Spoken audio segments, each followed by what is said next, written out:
आज हम लोग बात करने वाले हैं बीए पार्ट 1 हिस्ट्री ऑनर्स का पेपर 2 का जो मोस्ट इम्पोर्टेंट जो टॉप 15 क्वेश्चन का सीरीज हम लोग जो स्टार्ट किए थे उसका ये भाग 4 है। आपको पता है कि टॉप 15 क्वेश्चन का सीरीज स्टार्ट किया गया था। मोस्ट इम्पोर्टेंट सब्जेक्टिव क्वेश्चन यानी कि लॉन्ग क्वेश्चन, इसका पेपर 1 का ये सीरीज पूरा हो गया था। पेपर 1 का जो टॉप जो मोस्ट इम्पोर्टेंट लॉन्ग क्वेश्चन था वो हम लोग जो 15 लॉन्ग क्वेश्चन था उसको कर लिया था। अगर उसको देखना है तो लिंक डिस्क्रिप्शन में प्लेलिस्ट का लॉन्ग क्वेश्चन का वहां से देख सकते हैं, प्लेलिस्ट में जाकर देख सकते हैं। और पेपर 2 में भी हम लोग भाग 3 तक बहुत अच्छा से कर लिए थे और ये भाग 4 है और ये अंतिम है। इसमें पूरा जो 15 क्वेश्चन है अंतिम बचा हुआ और 3 क्वेश्चन है, तो बचा हुआ 3 क्वेश्चन इसमें क्या हो जाएगा, कवर हो जाएगा। तो हमें लगता है समझ में आ गया होगा। अगर इससे पिछले वाला भाग का वीडियो नहीं देखे हैं तो लिंक डिस्क्रिप्शन में होगा, प्लेलिस्ट का वहां से देख सकते हैं या प्लेलिस्ट में भी जाकर देख सकते हैं। चलिए हम लोग क्वेश्चन की शुरुआत करते हैं। हमारा क्वेश्चन है कि ट्यूडर वंश के राजाओं की निरंकुशता की समीक्षा कीजिए। ट्यूडर वंश की राजाओं की निरंकुशता की समीक्षा कीजिए। अब देखिए ट्यूडर वंश था कहां पर, ये थोड़ा समझ लेते हैं।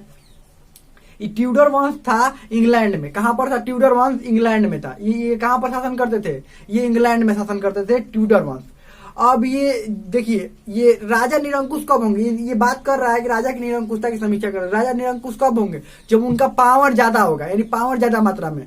तो ये आप लोगों को पेपर 2 में हमने इंग्लैंड की जो क्रांति पढ़ाया था, गौरवपूर्ण क्रांति, अगर पढ़े होंगे जानते भी होंगे कि जेम्स द्वितीय के बाद राजा की शक्ति को कम कर दिया गया। तो क्या लगता है कि उसके बाद कोई राजा ये निरंकुश हो सकता है? 1688 में जो हुआ था क्रांति, 1688 में जो गौरवपूर्ण क्रांति हुआ था, उसके बाद जो विलियम और मैरी राजा बने थे, जो मतलब संयुक्त रूप से दोनों राजा बने थे, विलियम और मैरी संयुक्त रूप से राजा बनाया गया था वहां के शासक। तो क्या उसके बाद कोई निरंकुश राजा हो सकता है? नहीं। क्यों नहीं? क्योंकि सारा जो शक्ति है वो सांसद के हाथों में चला गया। जब सांसद के हाथों में चला गया तो राजा निरंकुश कैसे हो सकते हैं? तो यानी कि उससे पहले जेम्स द्वितीय से बहुत साल पहले जब ट्यूडर वंश के राजा थे, यानी कि जब जेम्स द्वितीय नहीं, जेम्स द्वितीय भी तो निरंकुश था। जेम्स द्वितीय ही नहीं और भी उससे पिछले भी राजा थे, तो क्या थे? वो निरंकुश थे। तो वही ट्यूडर वंश के जो राजा थे वो निरंकुशता की समीक्षा करने के कैसे वो निरंकुश थे, क्या थे, उनके कार्यों के बारे में बताना है।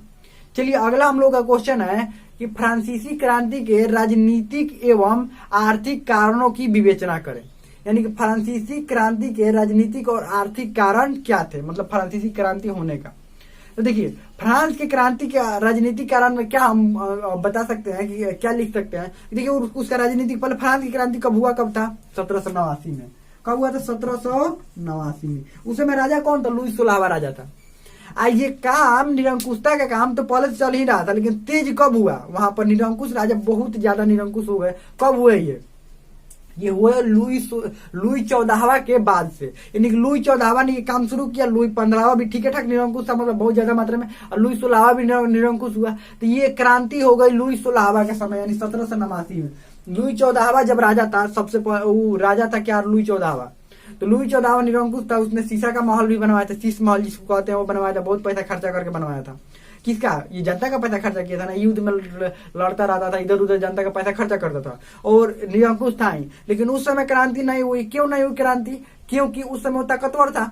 उसके बाद फिर क्या हुआ? फिर लुई 15वां आया, वो भी वैसा ही था, ताकतवर था, इसलिए नहीं हुआ। लेकिन लुई 16वां ताकतवर नहीं था, फिर भी निरंकुश था और जनता की मतलब कोई भी समस्याओं को नहीं सुनता था, युद्ध में रहता था, अपना मतलब सारा पैसा खर्च करता था। इसीलिए वो जनता ने उस समय क्या कर दिया? विद्रोह। क्योंकि वो पड़ गया कमजोर लुई 16वां, उस समय विद्रोह हुआ। और आर्थिक कारणों में जनता की स्थिति खराब हो गई थी, तो ये भी आर्थिक कारण ही थे। तो हमें लगता है कि समझ में आ गया होगा। और ये अगला, ठीक है, तो ये इसी तरह से क्वेश्चन लिखा जाएगा। अगर इसका आप आंसर लिखकर भेजना चाहते हैं तो आप टेलीग्राम ग्रुप में लिखकर भेज सकते हैं। हम बताएंगे कि सही है कि गलत है, क्या है, कैसे कैसे लिखना है। इस क्वेश्चन के आंसर आप टेलीग्राम ग्रुप में लिखकर भेज सकते हैं। तो आर्थिक कारण में ये भी लिख सकते हैं कि जनता की स्थिति खराब हो गई थी। और राजनीतिक कारण में इन लोगों का तो चल ही रहा था। लुई 14वां से लेकर लुई 16वां तक लिख दीजिएगा क्या क्या इसने किया राजनीतिक कारण में, क्योंकि यही सबसे बड़ा कारण था लुई ये वहां का क्रांति होने का।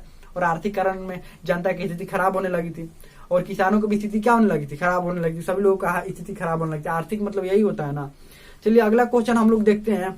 हम लोगों का अगला क्वेश्चन है यूरोप में धर्म सुधार आंदोलन के कारणों की चर्चा करें। यूरोप में धर्म सुधार आंदोलन के कारणों की चर्चा करें। यूरोप में धर्म सुधार आंदोलन कैसे हुए, क्या हुए, इन धर्म सुधार आंदोलन क्या थे, कैसे थे, ये सब के बारे में क्या करना है, चर्चा करना है। हम लोग समझ में आ गया होगा। ये हो गया सीरीज खत्म। ये टॉप जो 15 क्वेश्चन का सीरीज खत्म हो गया। पेपर वन का भी पेपर वन का भी सीरीज जो है कंप्लीट हो गया। ये पेपर 2 का भी सीरीज क्या हुआ, कंप्लीट हो गया। टॉप 15 क्वेश्चन का सीरीज कंप्लीट हो गया। इसको पढ़ते रहिए। इसको ये जो क्वेश्चन बताया गया है, इसमें 15 क्वेश्चन बताया गया, इसको पढ़ते रहिए। और वो भी जो पेपर 1 का भी 15 क्वेश्चन बताया गया, उसको भी पढ़ते रहिए। हम लगता है समझ में आ गया होगा। कोई भी डाउट हो, कोई भी क्वेश्चन हो तो आप कमेंट में पूछ सकते हैं। हम लगता है समझ में आ गया होगा।